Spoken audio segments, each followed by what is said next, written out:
I am super excited that you are here with us today because we are continuing the series Salt and Light. Now, the first week we discovered that our presence matters in the world around us, that even a little bit of righteousness preserves people, so that God's love can actually impact their life, and that we make a difference even with their very presence. The presence of righteousness goes a long way in God's eyes. Then last week, my dad, Pastor Steve, did an amazing job at talking about how we are the salt of the earth. And the truth is that most of us Christians, because we came across somebody who was salty, became Christians. And you may not see the difference that you're making, but you are making a difference because salt always makes a difference. And so if you didn't get either one of those messages, go back to YouTube or our website and you can catch up there.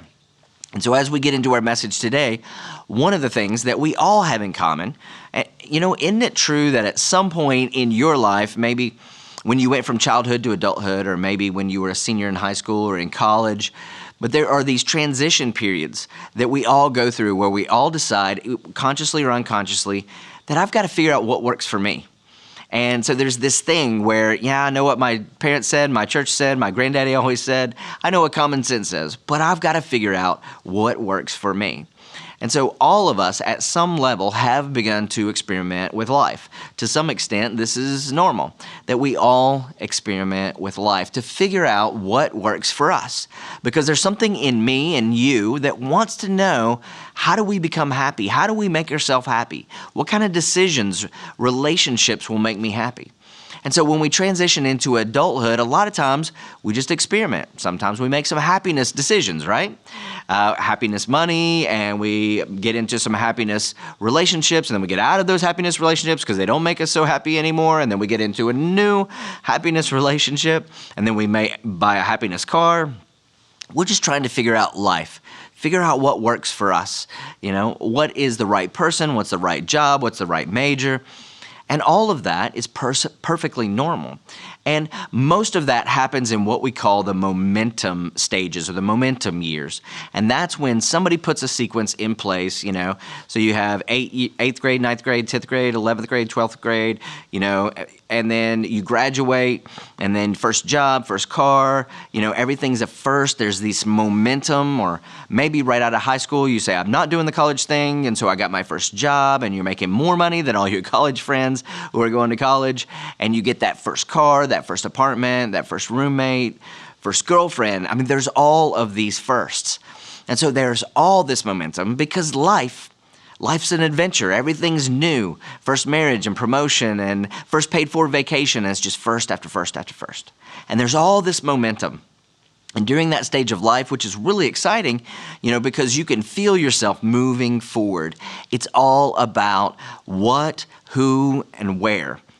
What am I going to do? Who's going to be there? Where are we going to go? What are we going to do? What am I going to be when I grow up? What am I going to major in? Who's he? Who's she?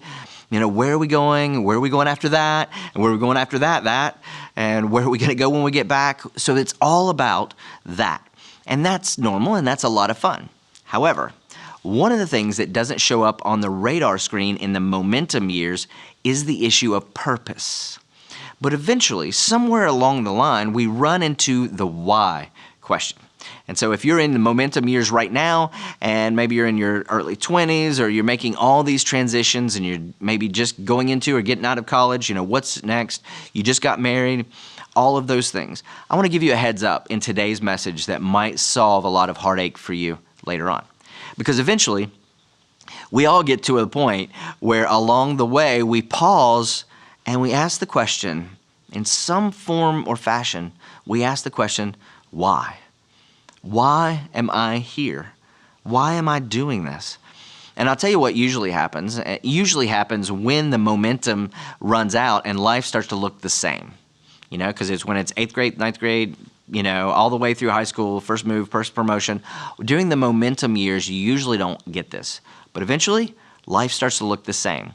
And then you've got these 3 parallel tracks that look the same. I've got my job, I've got my marriage, I got my kids, and then there's vacation, woo! And then you back to a job, and and you just go around in this cycle, and that's normal. There's nothing wrong with it.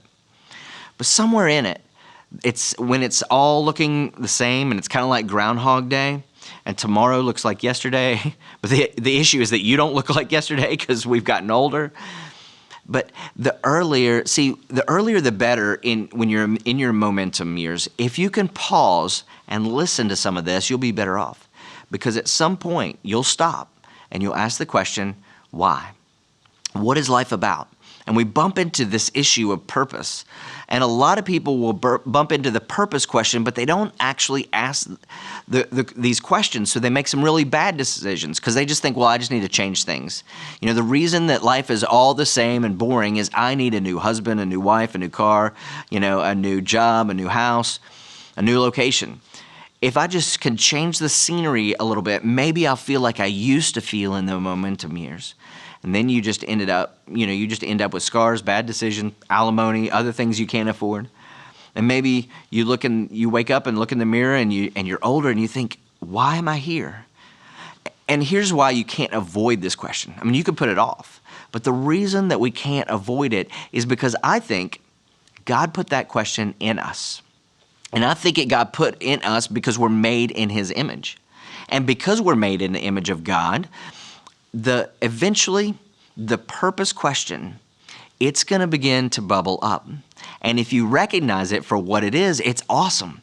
But if you don't recognize it, you might just think, well, I'm just discontent. And so I need to do this and I need to do that. And then you're just going to go around and around and around. But eventually, by God's grace, maybe you get to the place where you look in the mirror and you think, you know what? I think the issue is significance. It's purpose. I don't think another new is going to fill this void. And then maybe you run into somebody who seems to have figured this out. They seem content with their life, you know, and you think, wow, just look at them. You know, she's got a lot more than me, or maybe she's got less than I do. But regardless of that, she just seems content, or he just seems content. And when you get around and you kind of dig around under the surface of content people, here's what you'll find. Somewhere along the line, they've discovered purpose. Because here's the thing, purpose will center you. It'll bring relationships and money and goals and dreams and kids and all these components, and it'll bring all of these within some sort of boundary or parameter, and it centers us, and it keeps us from running off into all kinds of unhealthy extremes. Keeps us from being ruled by our own appetites. It helps us make sense of all the things in life that don't make sense. It's a very, very powerful thing when we discover the answer to the question of not who, what, where, but why. And we'll all bump into it. The earlier the better, the sooner the better. Or maybe for you, this is the first time, or maybe this is the 12th time you've thought about this. Or maybe you're 20 years old and you're saying, you know what, I think you're right. I'm starting to wrestle with this now. And I don't want to wait until I have stuff in my past that I now have to carry into my future. Now, this is so important because here's the thing. Jesus addresses this. And we shouldn't be surprised because if Jesus loves us the way the scriptures say He does, He's going to deal with the things that are most important to us. And so Jesus gathers a bunch of people together. And this is a bunch of people, it's very important you understand, they had no political leverage, they had no financial leverage, they had no relational leverage, social leverage. They were just a group of primarily Jewish men and women, maybe some children that were scattered through the crowd. They had lost hope nationally. They had lost hope in their religious system. They didn't feel like they were anything except for the servants of Rome, overtaxed to support an emperor that they never met, in a place that they would never go. And Jesus gathers this ragtag group of people together with no organization, no formation, and really nothing to offer. And Jesus says to them, let me tell you the why. Let me tell you why God put you here and how God views you. And if you would ever embrace this, you wouldn't be so worried about your national self-esteem, you know, and what about the glory days of Israel? You know, this is a new thing to embrace. This is a kingdom that you can wake up in the morning and think about, a reason to wake up. And so He is about to give them their purpose for life. And He looks at all these people, and in Matthew chapter 5 and verse 14, He says this, you are the light of the whole world. Now, The Jewish people that were there that were really familiar with the Old Testament, they might have thought, I know what you're talking about in Isaiah. Isaiah said that Israel, the nation, is going to be a light to the Gentiles, or the light to the world. And what they meant was, in the Old Testament days, God was going to raise up a whole nation and give them military might, economic advantage within that region. And it was so big that all the other countries would look at them and say, oh, wow, their God must be the true God. Because when a nation surfaced in such a powerful way, all the other nations assumed that it was because of their God. And so in the glory days of Israel, of David and Solomon, God established Israel as a light to the other nations. And they looked at Israel and said, oh, their God must be God. And so these Jews must have thought, oh, I know what you're talking about, that the Jewish nation is going to be a light to the Gentiles. And so as Jesus began to teach, when you look at what he said before this, it's obvious he's not talking about the nation. And he wasn't talking about a political kingdom. And he wasn't talking about having so much wealth that the world was in awe, or so much political advantage, or such a large army that it intimidated the rest of the world. He was talking about something totally different. He was saying the landscape has changed. God has shifted his plan. And now you individually, you are the light of the world. And then he says, through you, the world is going to know what God is up to. Something about you is going to reflect in such a tangible way that people are going to have an aha moment as it relates to their Father in heaven. He said, you're the light of the world. You see, if I was to walk into your company or find you at home or coaching your baseball team or whatever it is that you were doing, if I was going to walk into your world and just say, hey, you're the light of the world, and just walk out, you'd be like, hey, you're crazy. It's like, I'm not the light of the world. I'm a teacher. I'm a stay-at-home mom, or I own a business. I'm just a student. I'm not the light of anything. But if I was to walk into your world and I was to tell you, you're the light, you would say, no, I'm not. And the people that were listening to Jesus at that point had the same reaction. Look, Jesus, there's nothing happening. There's nothing related to us that's good anywhere. And so, but the second part of that verse, he says this, a city on a hill cannot be hidden.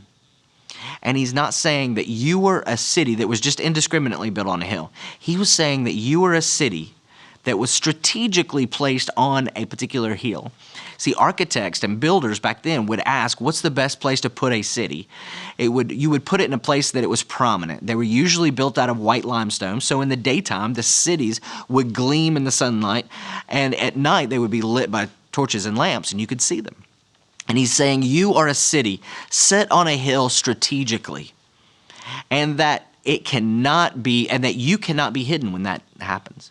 And then he goes on, and he says in verse 15, he says, neither do people light a lamp and put it under a bowl. Instead, they put it strategically, there's that word, strategically on a stand.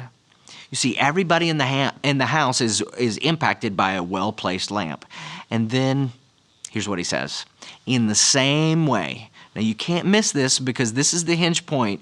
He says, in the same way that these people put a city on a hill strategically, or a light in a room, in the same way that you strategically place a lamp in a room to get the maximum light, the maximum number of people, in that very same manner, in the same way. He says, let your light, not the light you carry, but you are the light. Let your light shine before men. Which means what he's about to talk about is not something internal, it's something external. It's not about what you believe. It's about something that you do or you participate in. It's not about thoughts and emotions and conviction. He says, I want you to let your light shine before men so that they may see. In other words, I want you to do something. I want you to not just believe something, feel something, connect with something.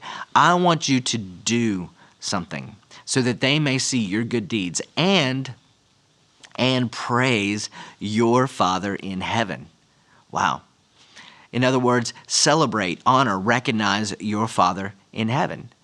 In other words, I want you, this is what Jesus is saying to us. I want you to embrace the fact that your purpose is to be a light. And then I want you to do things. And I want you to do them in such a way that people can connect the dots. It's not just that people say, oh, well, he's just a nice guy. She's so sweet. He's so polite. You know, you can trust them. Jesus says, well, that's all good and fine, but I want you to get more specific than that. I want you to figure out what you can do and then do it in such a way that men, women around you, they actually recognize it, that because of what you did or the way you do it, that they begin to connect the dots and they not only see what kind of person you are, but they begin to get a glimpse of the God you worship. And I love it that it says that they may give glory or credit, not just to God, it doesn't say, but it says to your Father. It implies a relational connection, that your Father in heaven, that you and I are to let our light shine in such a way that people would give credit, praise, attention to our Father in heaven. Now, there's something that a lot of times we really push back on with all this, and that's this. According to Jesus, you've been strategically placed in your world for a purpose. And a lot of us push back and say, hey, wait a minute, Micah, that's not right. Because where I'm at, it's random. I am not strategically placed. I am accidental. I was happy in this city, and then I got transferred here. I don't even like Raleigh. I can't wait to leave.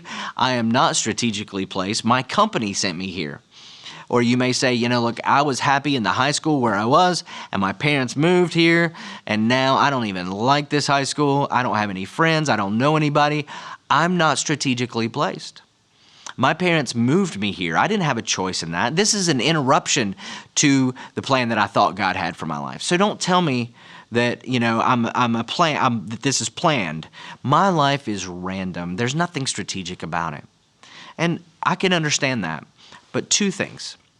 One is I'm just imagining that every single person in Jesus' audience probably thought that. So what do you mean we're strategic? I mean, we're like the armpit of where we live. We're like the pathway for Rome. We're occupied by another country. We're not strategic. And here's the thing is I want you to know that every single person that God has ever used has felt this way. Rarely does anybody feel strategically placed because we look at the circumstances and we think, well, that's just random. Or I got this deal or that opportunity, and maybe I look back and it's a career path, but I don't necessarily see God's hand in all of that. But look, think about all the people that God used in a dramatic way to get your attention and draw you to Him. Maybe it was a friend, a meetup leader, the guy at work, maybe somebody that worked for you, a couple that you and your husband ran into, maybe somebody in your school. But there was somebody along your way that God used them to draw you toward Him. And we feel like those things are divinely set appointments. You know, we tell our stories and you know, it's like I was just minding my own business and God just dropped these people in my path that influenced me. God put them right next to me. And I just feel like God did this. From your perspective, it was very strategic. But what about from their perspective? Maybe they felt like they were just minding their own business. They were just going to work. They just decided to go to that meetup. See, the person that impacted you, maybe it didn't feel so strategic for them, but from your perspective, you feel like God did a miracle in your life. And so God looks at us and He says, I know you don't feel it. Maybe I know you don't see it. Maybe you wonder if it could even be true. But let me tell you why you're here. It's not random. It's not accidental. You're the light of the world, and I have strategically placed you where you are.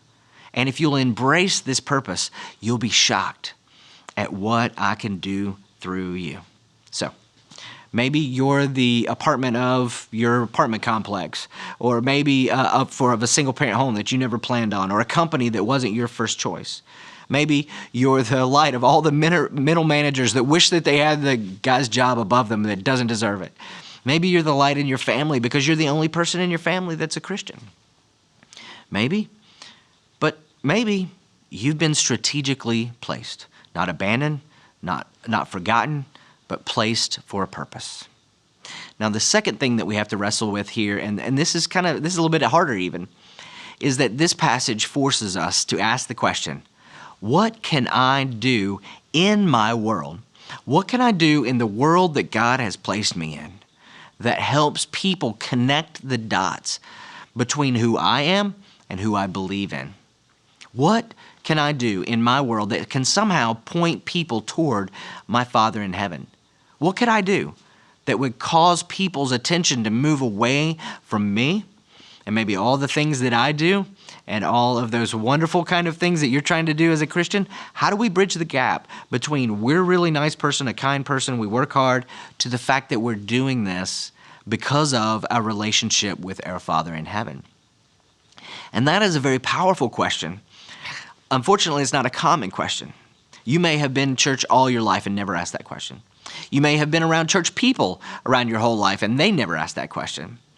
And in fact, a lot of the reason why people resist Christianity for so long is because a lot of us, we were around Christians who were asking a ton of other questions, but they were never asking this one. And consequently, it drove people off. Because this is paradigm shifting. What can I not think, pray, or believe, but what can I do with the opportunities that God has given me? In the world that I work, live, play, what can I do that moves beyond, well, that guy's really nice, or that really is kind, he really goes to church. What can I do to help people connect the fact of who I am, what I am, and who I believe in, that would draw people's attention within my world toward our Father in heaven? See, if you wrestle with that question long enough, you will come up with an answer. And look, that is why we are here. That's why we were born again.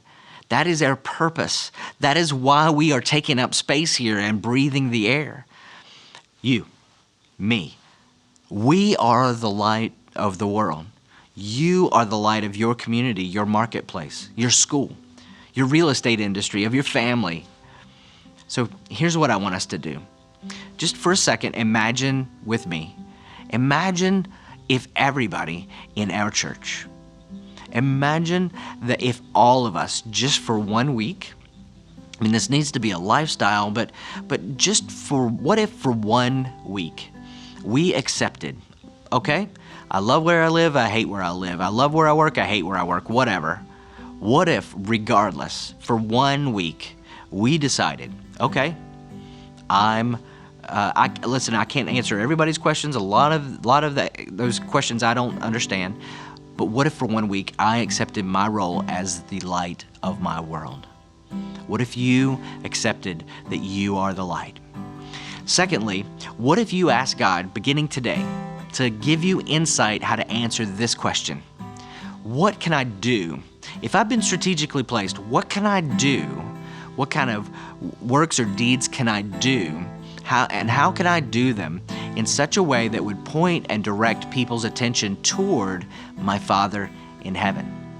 Because the bottom line is this: you've been strategically placed to draw attention to your Father in heaven. That's what Jesus is saying.